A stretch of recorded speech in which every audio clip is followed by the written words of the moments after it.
The wind on that high prairie was a sculptor of silence, carving the long hours into shapes of loneliness. It worried the dry grass and hummed a low, mournful tune against the weathered silver of the barnwood. Elias knew its language. He had lived so long with only its company and the steady, uncomplicated breathing of his horses that the sound of a human voice felt like a trespass. He was mending the north fence line, his movements economical and practiced, when he saw it. A shape, stumbling where no shape should be, a blot of wrongness against the bruised twilight sky. It was not an animal. It moved with the lurching, desperate gait of a broken thing. Elias dropped his wire cutters, his body tensing with a forgotten instinct, a watchfulness learned in a place far from these plains, a place of noise and dust and fear. He walked towards it, his boots sinking into the thirsty soil. As he drew closer, the wrongness sharpened into a horrifying clarity. It was a person, their hands bound before them with rough twine, and their head, their entire head, was encased in a coarse burlap sack. They tripped, falling to their knees with a choked sound that was swallowed by the immense sky. Elias stopped a few feet away, his heart a hard, slow drum against his ribs. The figure did not move. He knelt, pulling a small, sharp knife from his belt. The twine was thick, biting into the flesh of the wrists beneath. He sawed through it carefully, the fibers parting with a dusty sigh. The hands fell limp. He looked at the sack, at the crude air holes punched near where a mouth might be. "Who are you?" he asked, his voice rough from disuse, like a stone scraping stone. A breath hitched inside the burlap. A moment passed, filled only with the ceaseless wind. Then a whisper, so dry and cracked it sounded like autumn leaves skittering across pavement, slipped through the rough fabric. "I'm not for keeping." He carried her to the barn. She was lighter than a bale of hay, a collection of sharp angles and trembling fear. He laid her gently in the clean straw of an empty stall, the one that caught the morning sun. The air in the barn was cool and smelled of horses and sweet feed, a scent of life and routine that stood in stark contrast to the violation she represented. He lit a single lantern, hanging it from a high beam. The light cast long, dancing shadows, turning the familiar space into a confessional, a sanctuary. He brought a dipper of water from the well, the metal cool against his palm. He held it out, not touching her, just offering. A hand, thin and grimy, with rope burns branding the wrist, reached out and took it. She drank clumsily, tilting the dipper so the water could find the tear in the sack near her mouth. He said nothing. He did not ask to remove the hood. It was a shield, a wall, and he had learned long ago not to tear down another person's defenses. He simply watched, his face a stoic mask that hid the churning discomfort in his gut. This was a trouble he had not invited, a complication in a life he had deliberately pared down to its simplest components. Yet, he could no more turn her out than he could stop the sun from rising. His own ghosts, the ones from the war that stalked the edges of his sleep, would not allow it. He saw the crude stitching that held the sack tight around her collar, the angry red marks on her skin. He saw the faint outline of a slender neck, the slight frame beneath a tattered dress. He pulled up an old wooden crate, sat just outside the stall, and leaned his back against the post. He would stand watch. He didn't know what he was guarding against, only that the wind now seemed to carry whispers of a threat, and the silence of his ranch felt fragile, breakable. The next morning, the light crept into the barn, soft and grey. He had dozed fitfully on the crate, waking to the nicker of his horses. She had not moved from the straw, a still, hooded mound in the corner of the stall. He went to the small cabin he called home, the fire in the wood stove little more than glowing embers. He stirred up a pot of thin oatmeal, adding a spoonful of honey. He carried the bowl to the barn, his steps measured. He placed it on the straw just inside the stall, a few feet from her, and then he retreated, walking to the far end of the barn to mend a piece of tack. He did not look at her, granting her the privacy of his deliberate ignorance. From the corner of his eye, he saw a flicker of movement. A hand, hesitant and bird-like, crept from the shadows and drew the bowl back into the darkness. When he checked later, it was empty, licked clean. The small act of consumption was a victory, a flicker of life asserting itself against whatever darkness had tried to extinguish it. He went about his chores, the rhythm of the work a comfort. He fed the horses, cleaned the stalls, checked the water troughs. But his awareness was stretched thin, tethered to the silent figure in his barn. He saw a plume of dust on the county road, a neighbor on horseback slowing to stare at his property, his curiosity a palpable thing even from a distance. The world was watching. Later, he returned to the barn with a thick wool blanket, one his mother had woven. He folded it carefully and placed it next to the empty bowl. She flinched as he approached, but did not scramble away. He met the blank canvas of the sack, imagining the eyes behind it. His gesture was the only language he had, a quiet declaration, "You are safe here." He backed away, and the great, heavy silence of the barn settled around them once more, no longer empty, but filled with a shared, unspoken fragility. The larder was getting low. A trip to town was an unavoidable necessity, a journey he now dreaded. Leaving her felt like a dereliction of a duty he hadn't fully accepted. The ranch, once his fortress of solitude, had become her sanctuary, and he its unwilling, unswerving guardian. He paused at the barn door, looking back at the stall. There was no sign of her, but he knew she was there, listening. "I'll be back before sundown," he said to the empty air, the words feeling foreign and loud in his throat. The town of Redemption was little more than a dusty street with a general store, a saloon, and a church. It was a place of long memories and short patience. As he stepped into the mercantile, the conversations dwindled. The proprietor, a man named Henderson with eyes that missed nothing, polished the counter with a vigor that was purely for show. "Elias," he said, his tone weighted with meaning. "Need supplies?" A few men loitering by the stove turned to look at him, their gazes a mixture of suspicion and morbid curiosity. "Heard you got company," one of them, a rancher named Cobb, said, spitting a stream of tobacco juice into a nearby bucket. Elias didn't answer, just placed his list on the counter. "Flour. Salt. Coffee." Henderson gathered the items slowly. "Folks are talking," he murmured, his back to Elias. "Talking about the Miller boys. Say they're looking for something they lost." Elias felt a cold knot tighten in his stomach. The Millers. A hard family from the East Valley, known for their cruel streak and their sour mash whiskey. "Something about their sister," Henderson added, his voice barely a whisper. "The one they call the Millers." Shame. Elias's hands clenched into fists at his sides. He kept his face impassive. He paid for his goods, his movements stiff. On impulse, he added a spool of fine silk thread, a sharp needle, and a small tin of calendula salve to his pile. Henderson raised an eyebrow but said nothing. The silent judgment of the town followed him out the door, sticking to him like burrs. He was no longer just the reclusive soldier, he was a man hiding trouble. He returned as the sun was bleeding across the horizon, painting the clouds in violent shades of orange and purple. A profound sense of relief washed over him as he saw the barn, untouched, a silent silhouette against the dying light. He put the supplies away in his cabin, but kept the thread, needle, and salve in his pocket. When he entered the barn, he found her standing at the rail of the stall, a position he had never seen her in before. She was facing the corral, where his horses were gathered. His gaze followed hers to Shadow, a wild-eyed black mare with a spirit as untamed as the prairie wind. Shadow was his challenge, a creature of raw power and deep mistrust that he was slowly, patiently trying to win over. No one else could get near her. The woman in the sack stood perfectly still, but Elias could sense an intensity in her posture, an unnerving focus on the horse. He walked past her, his own movements calm and deliberate, and entered the corral. He didn't look at the mare, but spoke to her in a low, soothing murmur, the way he always did. He held out a hand, letting the horse come to him, her nostrils flaring as she tasted his scent. The woman watched his every move, her shrouded head tilted. There was a knowledge in her stillness, a resonance. He felt it like a hum in the air between them. On his way out, he left the corral gate unlatched, swinging just slightly ajar. It was an offering without words, an invitation into his world, a test. He went to a workbench and began to repair a bridle, the scent of leather and oil filling the air. He did not look towards the stall or the corral.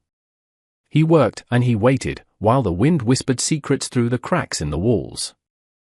The sound came first, the thunder of hooves and the braying laughter of coarse men. 2 riders crested the hill, moving with an arrogant swagger that violated the peace of the landscape. They were big men, fleshy and red-faced, reeking of entitlement. The Miller boys. They pulled their horses up short in front of the cabin, their eyes scanning the property with a predatory air. Elias stepped out onto the porch, wiping his hands on a rag. He felt the woman retreat into the deepest, darkest corner of the barn behind him, a frantic rustling in the straw. Elias, the larger of the 2 brothers, boomed, his voice thick with contempt. "Heard you found something that belongs to us." He spat on the ground near Elias's boots. "We've come for our sister." Elias stood his ground, his body a solid, unmoving presence. He was shorter than them, leaner, but there was a hardness in him they failed to recognize, a stillness learned in places where sudden movements meant death. "There's no one here but me," he said, his voice flat and devoid of emotion. The second brother, leaner and with meaner eyes, laughed. "Don't lie to us, old man. The whole county's buzzin'. You're hidin' our shame. Give her back to us. She needs a lesson in respect." They started to dismount, their intentions clear. Elias didn't move, but something in his gaze shifted, hardening to flint. "This is my land," he stated, not as a threat, but as an undeniable fact. "You are not welcome here." "Leave." The brothers hesitated, taken aback by the sheer force of his quiet will. They were used to bluster and fear, not this unyielding calm. They exchanged a look. "This ain't over," the first one growled. "We'll be back. And we'll bring the sheriff next time. He'll see what you're hidden." They wheeled their horses around and galloped away, leaving a cloud of dust and a silence thick with menace. That night, the sky broke. The storm that had been threatening for days arrived with a primal fury, rain lashing against the roof of the barn and thunder rattling the very foundations of the earth. The lantern light flickered, casting the interior in a frantic, strobe-like effect. The raw violence of the weather outside seemed to have cracked something open inside. Elias was checking on the horses when she emerged from the stall. She walked towards him, her steps unsteady but resolute. She stopped in the small circle of light cast by the lantern and held out her hand. In her palm lay a small, rusted nail, its point sharpened against a stone. It was a question. A plea. A final surrender of her defenses. He looked from the nail to the blank face of the sack, and he understood. He took the nail from her, his calloused fingers brushing against hers. The brief contact was electric, a jolt of shared humanity in the heart of the storm. He motioned for her to sit on a low stool. Gently, with the painstaking precision of a surgeon, he began to work at the crude, thick stitches that bound the burlap to the collar of her dress. The thunder cracked directly overhead, and in the flash of lightning that illuminated the barn, he cut the final thread. The sack fell away from her head, landing in the straw with a soft, final thud. He saw her face. She was younger than he had imagined, her features delicate beneath the grime and exhaustion. Her hair was a tangled mess, but it was her eyes that held him, deep, dark pools of old pain. And then he saw it, seared into the skin of her cheek like a cattle brand. A crude, jagged letter M. Miller. The mark of their possession, their shame. Her throat worked, and a voice, raw and broken, filled the small space between them. They said I was born too rough for a saddle. The morning after the storm was scrubbed clean, the air sharp and new. A fragile peace had settled over the ranch, the tension of the previous days replaced by a raw, uncertain vulnerability. He saw her from the cabin window, standing by the corral. She was no longer a shrouded mystery, but a person, her face pale in the dawnlight, the cruel brand on her cheek a stark reminder of her past. She stood watching the black mare, Shadow, who watched her in return. There was a stillness between them, a communication that bypassed human language. He watched as she slipped through the unlatched gate. He expected the mare to bolt, to rear up in a panic as she did with everyone else. But she didn't. Shadow stood her ground, her ears pricked forward, her dark eyes fixed on the approaching girl. The girl, Lila, he decided that was her name, for she looked like she had bloomed in the night, didn't approach with a rope or a handful of oats. She approached with silence. She stopped a few feet away and simply stood, breathing in rhythm with the horse. Then, she murmured something too low for him to hear, a sound like the wind itself.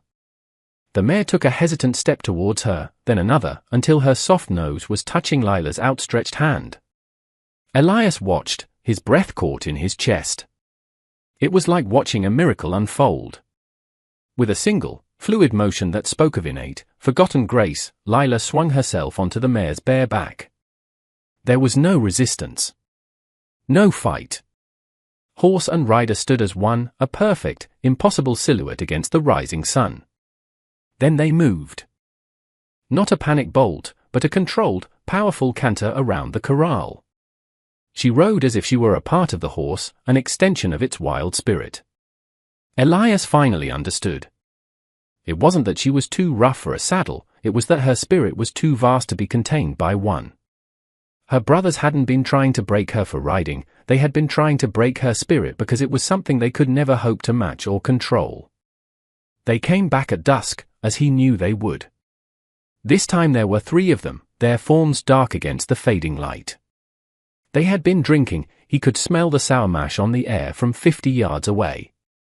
They rode with a grim purpose, their earlier bluster replaced by a sullen, violent resolve. Elias was waiting on the porch, but he was not alone.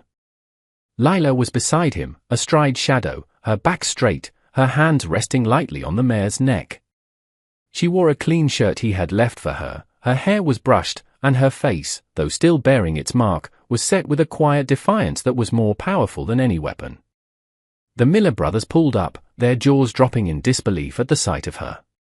They saw not the hooded, broken thing they had discarded, but a woman unveiled and untamed, mounted on a horse they knew to be unbreakable. "Get down from there," the eldest brother snarled, recovering his composure.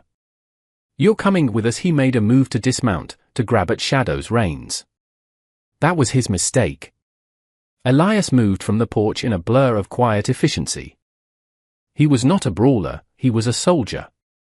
He used the first brother's momentum against him, twisting his arm and sending him sprawling into the dust. The second brother charged, swinging a fist. Elias sidestepped, his hand striking a nerve cluster in the man's neck. The man went down, gasping. The third, seeing his brother so easily dispatched, turned his attention to the true prize. He lunged for Lila. But he never reached her. With a subtle pressure from Lila's knees, Shadow reared, her powerful body a wall of black muscle, her front hooves striking the air with lethal force. The man scrambled back, terror replacing the rage in his eyes. Lila leaned forward, her voice no longer a dry whisper but clear and steady, carrying on the evening air. "I'm not for keeping." It was not a plea. It was a judgment. The brothers, defeated and humiliated, gathered their groaning companion and retreated into the darkness, their power broken, their shame now their own to carry. In the ringing silence that followed their departure, the world seemed to hold its breath. The only sounds were the heavy breathing of the mare and the low moan of the wind.